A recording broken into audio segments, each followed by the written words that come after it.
Coucou, j'espère que vous allez bien. Je vous retrouve aujourd'hui pour vous proposer un petit tuto Art Journal. Donc ça va être un petit tuto Art Journal super rapide puisque je l'ai réalisé moi en 20 minutes. Donc je voulais vous montrer vraiment l'intérêt qu'il y avait à se préparer des fonds gel presse comme j'ai fait. Donc en fait n'hésitez pas à faire des séances gel presse, à vous faire plein de fonds de couleurs différentes parce qu'après pour créer ça sera vraiment encore plus facile de piocher dans tous ces fonds. Donc c'est vraiment une astuce, n'hésitez pas à vous faire une petite réserve comme ça de fond gel presse. J'ai également confectionné une réserve avec des papiers neutres, donc du blanc, du craft, sur lesquels je suis venue faire des empreintes ou des tamponnages en noir.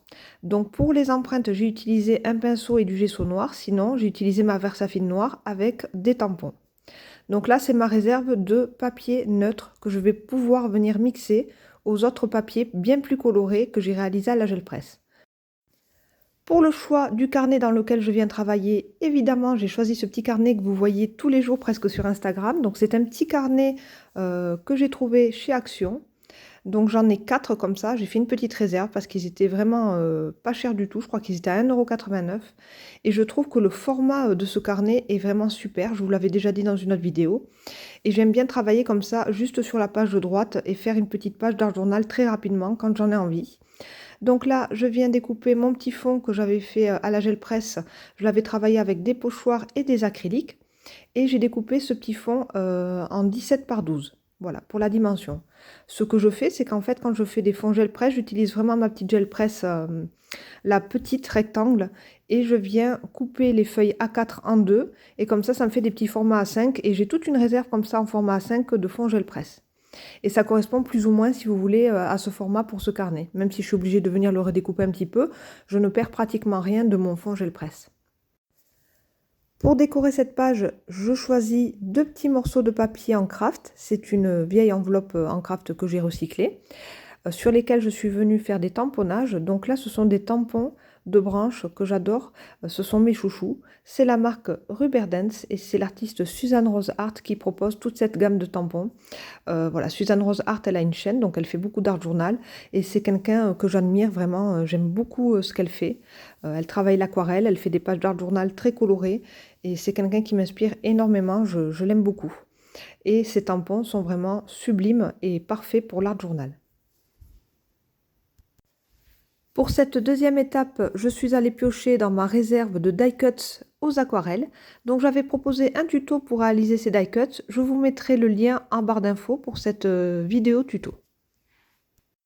Je viens coller la branche à gauche et puis je place 2 petites feuilles comme ça de façon verticale, l'une à côté de l'autre.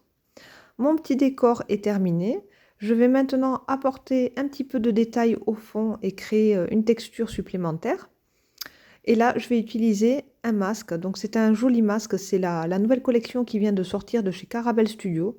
Voilà, j'ai trouvé ce masque au salon du scrap, gare au scrap à Millau.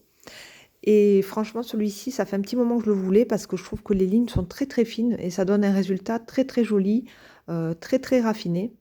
Donc, je viens avec ma petite brosse et ma Distress Ink de couleur noire pour créer tout en haut une petite zone comme ça, un petit peu plus sombre sur lesquelles on verra les lignes des fleurs apparaître. Voilà, donc ça fait un petit détail supplémentaire sur ma page. Pour le contour de mon fond gel presse, je viens créer un petit cadre avec mon Neocolor 2 de couleur noire et je viens le flouter un petit peu avec mon pinceau à réservoir d'eau. Le fait de faire un tour noir comme ça, un petit cadre, ça permet de faire ressortir, si vous voulez, la page d'art journal que je suis venue créer sur cette page blanche. On va passer au sentiment. Donc là, vous avez vu que j'ai fait une petite réserve aussi dans une barquette avec plein d'étiquettes. Donc ça, ce sont des petits sentiments que j'ai trouvés sur les boutiques Etsy qui proposent donc des fichiers digitaux que l'on peut acheter. Ensuite, on les télécharge et on les imprime. Et je me suis fait des feuilles A4 et je suis venue découper comme ça plein d'étiquettes. Donc il faut beaucoup de patience. Mais maintenant que je les ai découpées, j'ai vraiment une belle réserve avec des jolis sentiments donc en anglais. J'aime beaucoup mettre les sentiments en anglais. Je trouve que c'est universel et ça me plaît beaucoup dans l'art journal. Donc cette page, elle a été réalisée comme celle de derrière, vous voyez, c'est vraiment plus ou moins le même esprit. Mais certaines me demandaient toujours quel était mon processus créatif pour mes dernières pages postées comme ça sur Instagram, dans ce petit carnet. Donc en fait, ce sont des pages qui sont réalisées très rapidement. Voilà, ce petit tuto, Art Journal est terminé. Donc vous avez vu qu'en ayant une petite réserve comme ça, de papier gel presse, de die cuts aquarelle et de petits sentiments déjà avec des petites étiquettes découpées, vous allez vraiment aller plus vite et prendre plaisir à faire vos pages d'Art Journal. J'espère que cette petite vidéo vous aura plu. N'hésitez pas à mettre un j'aime ou à vous abonner à ma chaîne si ce n'est pas déjà fait. À bientôt!